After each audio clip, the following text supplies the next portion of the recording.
காகித பணத்தை முதலில் பயன்படுத்திய நாடு எது?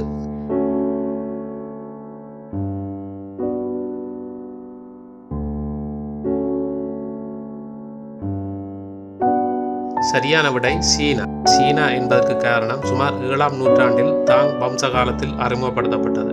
பின்னர் இந்த காகித பண முறைமை உலகம் முழுவதும் பரவி இன்றைய நவீன நாணய முறைமைக்கு அடிப்படையாக அமைந்தது என்று சொல்லலாம்.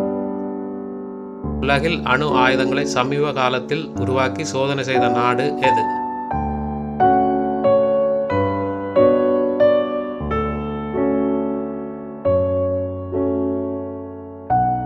சரியான விடை வடகொரியா. வடகொரியா என்பதற்கு காரணம் 2006ஆம் ஆண்டு அந்த நாடு தன்னுடைய முதல் அணு சோதனை நடத்தியது என்பது குறிப்பிடத்தக்கது. இது உலக அரசியல் மற்றும் பாதுகாப்பு விவாதங்களில் முக்கிய தலைப்பாக பேசப்பட்டது. அடால்ஃப் ஹிட்லர் எந்த நாட்டில் பிறந்தவர்?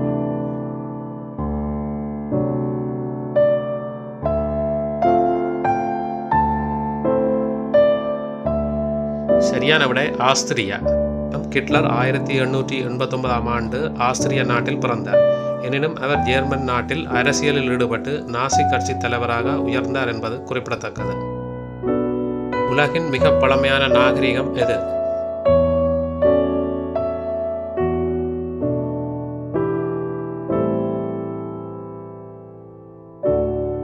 சரியான விடை மெசபடோமிய நாகரிகம்.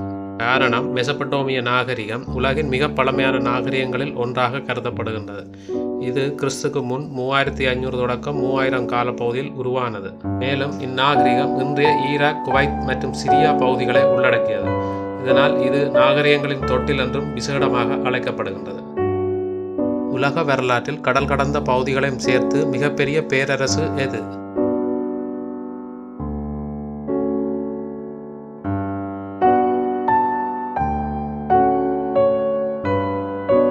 சரியான விடை பிரிட்டிஷ் பேரரசு.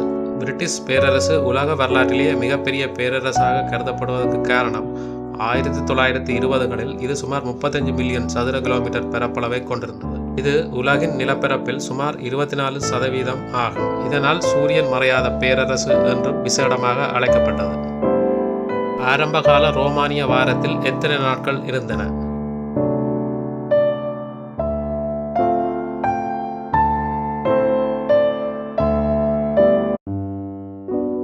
சரியான விடை 8 நாட்கள். ஆரம்பகால ரோமானியர்கள் 8 நாட்களை கொண்ட வார முறையை பயன்படுத்தினர். இந்த முறையே நந்தினல் சுழற்சி என்று விசேடமாக அழைக்கப்பட்டது. இந்த 8 நாள் சுழற்சியானது ரோமானியர் காலத்தில் பெரும்பாலும் சந்தை மற்றும் சமூக செயற்பாடுகளுக்காக பயன்படுத்தப்பட்டது. உலகின் மிக பழமையான மற்றும் இன்றும் அழியாமல் இருக்கின்ற ஒரே பண்டைய அதிசயம் எது?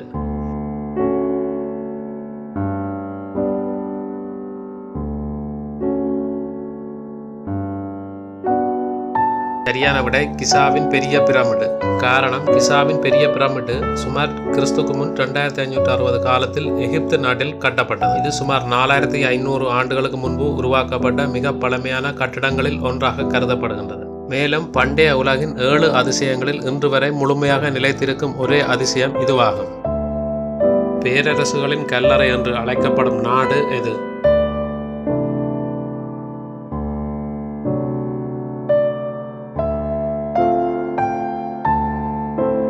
சரியான விடை ஆப்கானிஸ்தான். காரணம், ஆப்கானிஸ்தான் தன்னிடமுள்ள கடினமான மலைப்பகுதிகள் மற்றும் சவாலான நிலப்பரப்புக்காக அறியப்படுகின்றது. வரலாற்றில் பல சக்தி வாய்ந்த பேரரசுகள், உதாரணமாக பிரிட்டிஷ் பேரரசு, சோவியத் யூனியன் மற்றும் அமெரிக்கா அங்கு நீண்டகால போராட்டங்களில் ஈடுபட்டுள்ளன. இந்த சவாலான சூழ்நிலைகள் காரணமாக அந்த பகுதியில் நிலையான கட்டுப்பாட்டை நிலைநிறுத்துவது கடினமாக இருந்தது. இதனால் தான் ஆப்கானிஸ்தான் பேரரசுகளின் கல்லறை என்று அழைக்கப்படுகின்றது. 1867ஆம் ஆண்டில் எந்த நாடு அலாஸ்காவை அமெரிக்காவுக்கு விற்றது?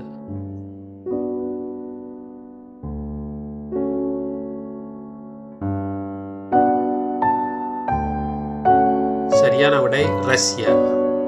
1867ஆம் ஆண்டு மார்ச் 30 அன்று ரஷ்யா தனது அலாஸ்கா பகுதியை அமெரிக்க நாட்டிற்கு $7.2 மில்லியன் விற்பனை செய்தது. இந்த ஒப்பந்தம் வரலாற்றில் மிக முக்கியமானதாக கருதப்படுகின்றது. ரஷ்யா கிரிமியன் போரிற்கு பிறகு ஏற்பட்ட பொருளாதார சிரமங்கள் மற்றும் அந்த பகுதியை பாதுகாப்பதில் இருந்த சவால்கள் காரணமாகவே இந்த முடிவை எடுத்திருந்தது. சுமார் 100க்கும் மேற்பட்ட போர்களில் பங்கேற்று ஒன்றிலும் தோல்வியடையாத அல்லாவின் வாள் என்று அழைக்கப்படும் தளபதி யார்? சரியான விடை காலித் இப்னு அல் வலித். இவர் வரலாற்றில் மிகச்சிறந்த இராணுவ தளபதிகளில் ஒருவராக கருதப்படுகின்றார். இவரது திறமையையும் வீரத்தையும் பாராட்டி நபி முகமது அவர்கள் அவருக்கு அல்லாவின் வாள் என்ற பட்டத்தை வழங்கியதாக வரலாறுகள் கூறுகின்றது. எந்த மெக்சிகன் நாகரிகம் கணிதத்தில் பூஜ்ஜியத்தின் பயன்பாட்டை கண்டறிந்தது?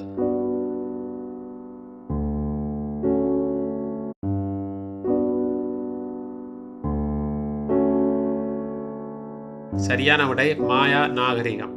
மாயா நாகரிக மக்கள் கிறிஸ்துக்கு பின் 350 காலத்திலேயே பூஜ்ஜியம் என்ற எண்ணை பயன்படுத்த ஆரம்பித்தனர். அவர்கள் ஒரு சிப்பி போன்ற குறியீட்டை பூஜ்ஜியத்தை குறிக்க பயன்படுத்தினார்கள். இதன் மூலம் அவர்கள் கலண்டர் கணக்கீடுகளை மிக துல்லியமாக செய்திருந்தனர். உலகிலேயே மக்கள் தொடர்ந்து வசித்து வரும் மிக பழமையான நகரம் எது?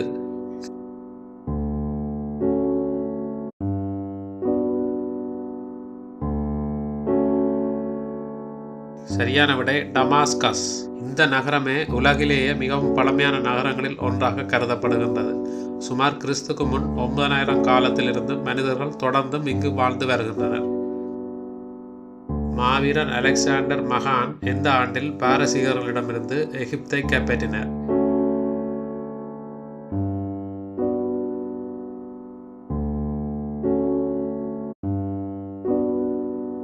சரியான விடை கிறிஸ்துக்கு முன் 332. அலெக்சாண்டர் மகான் தனது படையெடுப்பின் போது பாரசீக பேரரசு மீது வெற்றிகளை பெற்றார். கிறிஸ்துக்கு முன் 332 அவர் எகிப்து நாட்டிற்குள் நுழைந்தார். அப்போது அங்கு ஆட்சி செய்த பாரசீகர்கள் எதிர்ப்பு காட்டாமலே சரணடைந்தனர். முதலில் நவீன ஒலிம்பிக் போட்டிகள் எந்த ஆண்டு எங்கு நடைபெற்றது?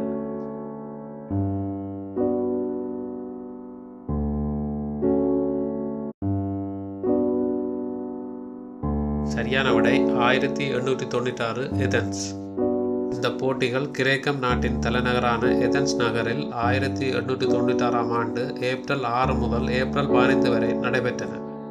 தொலைக்காட்சி எப்போது கண்டுபிடிக்கப்பட்டது தெரியுமா?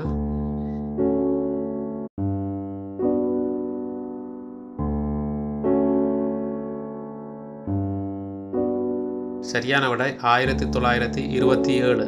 முதலில் செயல்படும் தொலைக்காட்சி அமைப்பை பிலோ பாரன்ஸ்வொர்த் 1927ஆம் ஆண்டு உருவாக்கினார். அவர் உருவாக்கிய இந்த மின்னணு தொலைக்காட்சி தொழில்நுட்பம் பின்னர் உலகம் முழுவதும் பரவியது என்பது குறிப்பிடத்தக்கது.